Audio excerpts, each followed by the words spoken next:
अस्सलामुअलैकुम वरहमतुल्लाहि वबरकातुहू।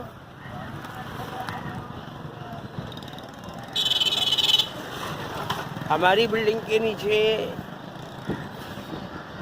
सिफारिश खान मामा का बेटा अदनान रात को शोर शराबा कर रहा था, और ये नहीं मालूम कि शोर शराबा, वैसे तो वो रोज़ी शोर शराबा करता है क्योंकि वो आइस का नशा कर रहा होता है, लेकिन अब ये नहीं मालूम कि इसमें और कौन कौन शामिल हो जाता है।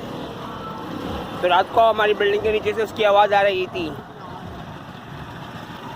और अभी पाकिस्तान नेवी का राका मुसाद का एक दहशतगर्द और एक एहलकार जो पाकिस्तान नेवी में होता है, वो आज अपने घर पे नाश्ता करने के बजाय खुसूसी तौर पर होटल पर आया था मुझे नाश्ता करते हुए देखने कि मेरी अब क्या सूरत हाल है। और जब बिल्डिंग में जा रहा था तो मुझे देख रहा था, और मैं उस वक्त गली से निकल रहा था। मैं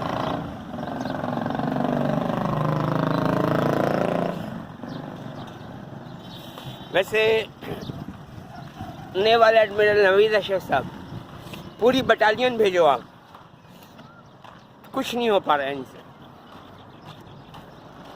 क्योंकि अंदरूने खाने ये लोग शैतान के पुजारी हो चुके हैं और इतने बेगैरत हो चुके हैं कि अपनी माँ बहनों को दूसरों के बिस्तरों पर भेजने के लिए हर वक्त तैयार रहते हैं।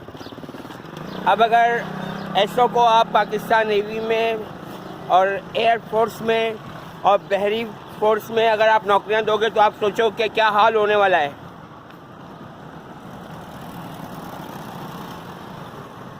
यानी कि पाकिस्तान नेवी में नौकरी भी करेंगे, डकैतियाँ भी ये डाल रहे हैं, रॉ मुसाद के लिए दहशतगर्दी और बम धमाकों और मुसलमान फौजी एहलकारों की टारगेट किलिंग में भी ये लोग शामिल हो रहे हैं। और पाकिस्तान नेवी से जो तनख्वाह मिल रही है वो अलग आ रही है। इसे कहते हैं 5 उंगलियां घी में और सर कढ़ाई में और जिस्म पूरा कढ़ाई के अंदर। तो अगर ये इतने बेगैरत हो चुके हैं तो इतने बेगैरतों को आप पाकिस्तान नेवी में जॉब कैसे करने दे रहे हो? फिर आप खुद क्या कहलाओगे ये सोच लेना। और मैं आपसे सवाल करता हूँ, जितना जुल्म मेरे साथ किया जा रहा है मैं तो बर्दाश्त कर रहा हूँ, लेकिन इतना जुल्म अगर आप इनके साथ करोगे तो ये उसे बर्दाश्त नहीं कर सकेंगे, इनकी चें बोल जाएंगी। और मैं तो वैसे भी कुरान पाक की आयत हूँ। बहरहाल जो उन्होंने काम किया है रात को, उसकी कुछ समझ में नहीं आ रही है, क्योंकि रात को मैं कमरे का ताला अंदर से बंद करके सोया था और सुबह ताला खुला हुआ था। यानी कि इन्होंने शायद मेरे दिमाग को कंट्रोल कर लिया है, क्योंकि सोते वक्त दिमाग मुंतशिर नहीं होता, इसलिए शायद ऐसा हुआ है।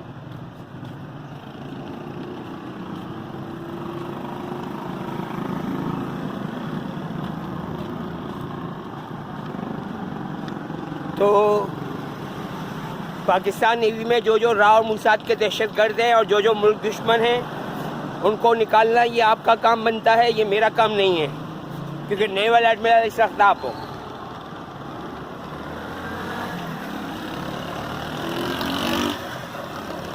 और ये अंदर कितने डॉक्टरों को वरगला कर ये शैतान का पुजारी बनाकर ये उनसे जिनसी ताल्लुक़ कायम कर चुके हैं और उनकी पोर्न मूवीज़ बनाकर उनको ब्लैकमेल किया जा रहा है। और अभी हाल ही में जिन्ना अस्पताल के एक डॉक्टर ने भी खुदकुशी की थी, जो बलोच कॉलोनी पुल पे रहती थी और वो किसी वजह से परेशान भी थी, आज से 1.5 महीने पहले, क्योंकि लाहौर जाने से पहले मैं उसके बारे में ख़बर पढ़ के गया था मैं।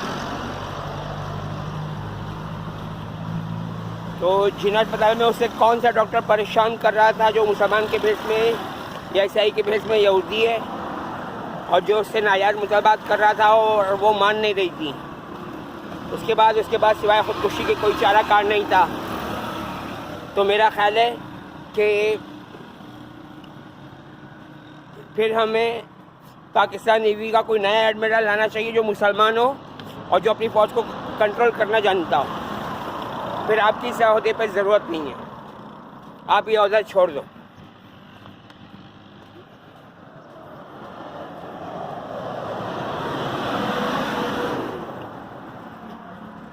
अल्लाह ताला उम्मत मुस्लिमा को अपनी पनाह में रहमत में हिफाजत में रखे और दूसरे मज़हब के बेगुनाह मर्दों औरतों बच्चों बूढ़ों को भी।